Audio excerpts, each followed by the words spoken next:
Alright, I'm being a confirmed non-smoker family. You have the zero line. Only one question will remain. How long will it stay there? Obviously, you want to be in the rest of your life. You want to be confirmed lifelong non-smoker, not just a temporary one. Chances of achieving this long-term goal are excellent if you've unlearned the smoking habit. That you reverse the process by which learned in its years ago. You have done it gradually, carefully.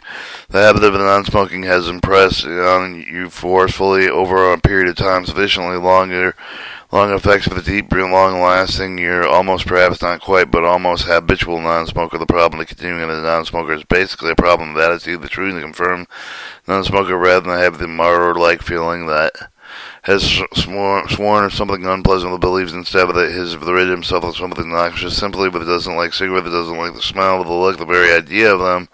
In all probability, you will follow the book's suggestion faithfully, attitude with implanted into your mind quietly, deeply of the time you hit zero. From then on, you may reinforce the attitude, shovel the rules of the conduct you should follow for the rest of your life. Never offer cigarettes to anybody under any circumstance. For example, do not supply cigarettes to your guests when they give them a party. To give people cigarettes is no more hospital than to give them a rat poison. You don't have to be insufferable periods about this. You don't have to give good lectures on smoking or damned nuisance or bore yourself. If other people want to smoke, consider that their business. Simply refuse any of the thing to do with their habit. If necessary, to explain why they haven't supplied with a few cigarettes at your party. Nobody will ask you why so many guesses. For that reason, many of you won't know if they won't care. The important point is that you know the reason. You know the cigarettes are poison. Never buy, carry cigarettes for anybody else, and somebody directly asks you to do so, but explain pleasantly and perhaps logically that you'd rather not have anything to do with cigarettes anymore.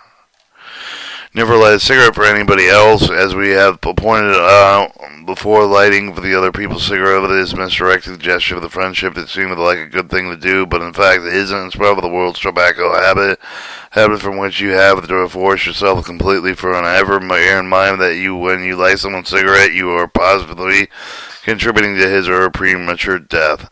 Do not keep ashtrays in view around the house or the apartment. Keep the few cupboard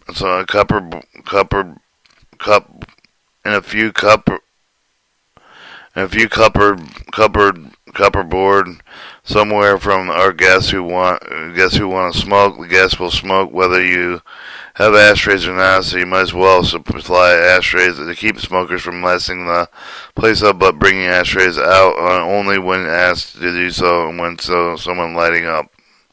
Never give an ashtray or lighter to other smokers. Equipping is a gift. When you said you didn't pontificate about all this, smokers won't take it kindly if you tell them how foolish they are. They already know that they are foolish and they envy you.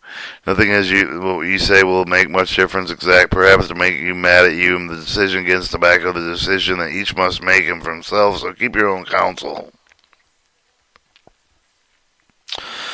But never lose deep down conviction of everything about the smoking, unpleasant, nauseous, dangerous. Never lose it. Never in some happy moment light someone's cigarette, feel good about it. If you do, you will edge back into the periphery of the world's tobacco habit. You want to live outside it forever, for you will be the non-smoker. You have won. You've earned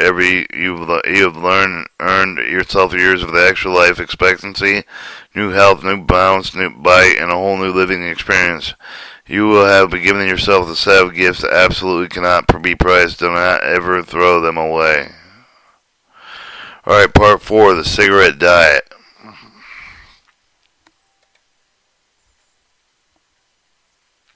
Testing.